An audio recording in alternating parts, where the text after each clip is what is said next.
Good morning, children. Do you ever wonder about God or what heaven will be like? Well, do you know that parents and adults have tried to figure this out for thousands of years? You might even remember me preaching about the time Jesus told the adults, the kingdom of heaven is like this, or the kingdom of God is at hand. Well, Jesus did this many times, and each time we learned something new. But adults still get confused. Well, I hope I'm not saying anything to make Jesus unhappy, but I think God also shows us what He and heaven are like in other ways.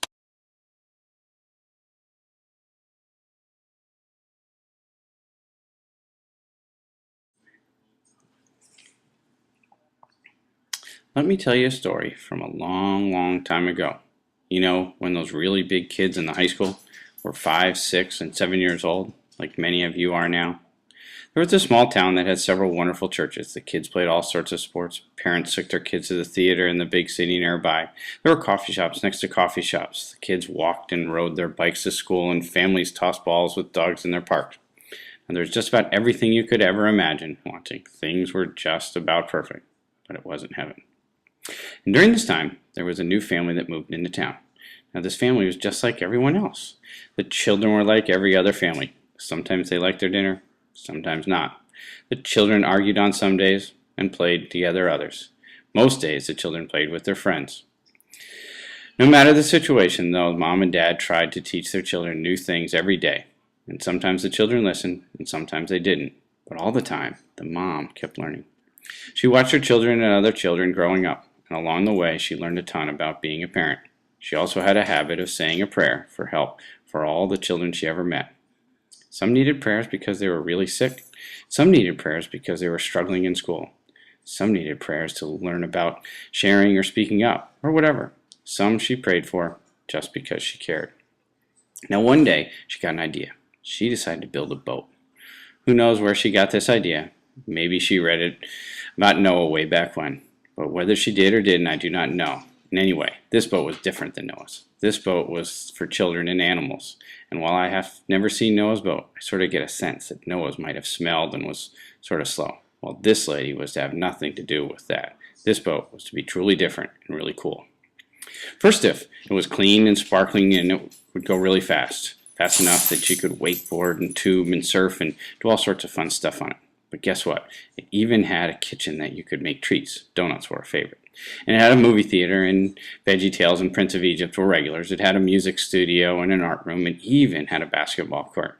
You would think it would have been the biggest boat on the lake, or even in the ocean. But while it was really big, it wasn't as big as you might think. For some reason, it just sort of fit in. Well, I guess now you get the sense of where we're trying to head with this. We could certainly use the godly play characters like we have here to kind of play out the individual story. Or we could, in fact, have some of the kids do their own drawings of each of the different scenes and steps along the way. Either way, we'd plug these in and have someone do the voiceover to make this little parable. Well, anyway, on to the rest of the story. Oh, one more thing. I'm battling some technology things, so no more scrolling text, just my voice. Now, when the boat was done, she decided to invite all the children that she knew for rides. At first, the cruises started on Sunday mornings, and every kid was invited to come play. The kids were told to bring their friends and their friends of friends. Nobody was turned down. Now on the cruise, the kids had a blast. Sometimes they played, sometimes they danced, sometimes they cooked, sometimes they watched movies, but no matter what they did, they had fun. But you know what? Before they played, she told them they had to do 3 things. Be respectful, something else goes in here, and always to be safe. Oh yeah, she also told them a story from the Bible in a simple way that would help the children better understand that God cared for them. Occasionally a few adults would come along, and guess what happened? These parents saw all the fun that the kids were having and told other parents. Before you knew it, parents were bringing their kids so they could have fun too. And those parents told more parents and more parents. Pretty soon, everybody knew the boat lady. By then, she had so many kids that wanted to take rides in her boat that she decided to start doing Wednesday night trips, or whenever Locust is. And then there were those special parent-child trips every once in a while where she would tell a story about a special time in a person's life. And this storytelling was one of her very special gifts. No, it wasn't the boat, but it was the way she could tell a story that was truly special about the boat lady. She could tell a story that both adults and kids understood in special ways. Pretty soon, everyone wanted to ride in the boat lady's boat. And you know what? She let everyone get on the boat every time. Now, she did have a friend that tried to make sure that the parents of all those kids had signed medical forms, just in case. But in reality, the boat lady never ever turned down a child that wanted to ride in this boat. Eventually, the boat lady's children got older and she had some extra time. So she went back to school. Can you believe it?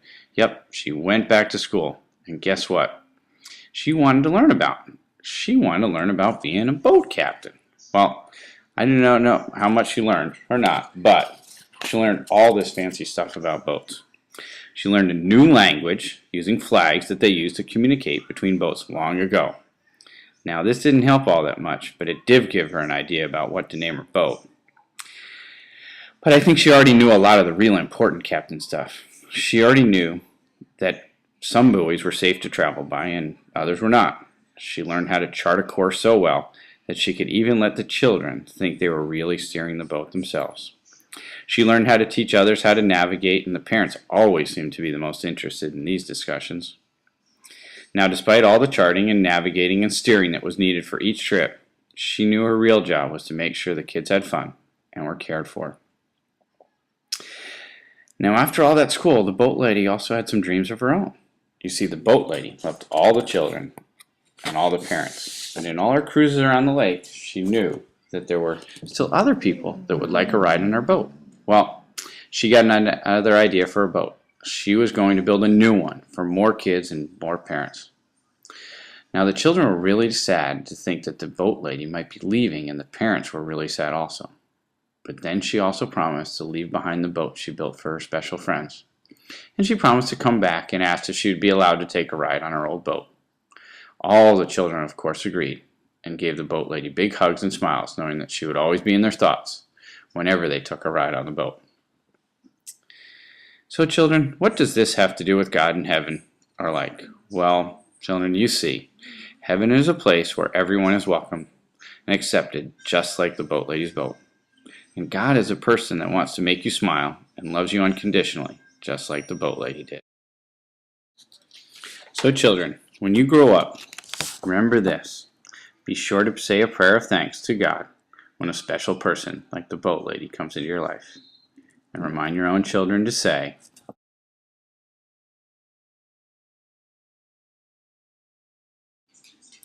well, anyway, that was one of my ideas as a thank you for Eliana. If you guys thought we could do it polished and professionally enough, we would love to kind of go ahead and try and put together something for real. We would need tons of ideas and advice on storyline ideas and concepts. There's certainly a lot of things that I've missed. Would love to throw in some unique little components that tied into specific things in her past and working with Eliana. But would need your ideas for those. Would also be interested in ideas about using godly play characters and or artwork, and whether video versus stills, granted moving a little bit, would be a better medium for the backgrounds. Certainly need someone to go do the voiceovers in a more complete manner, more polished manner, but in the end, that's sort of what we were hoping to try and accomplish. Let me know what you think, and have a great evening.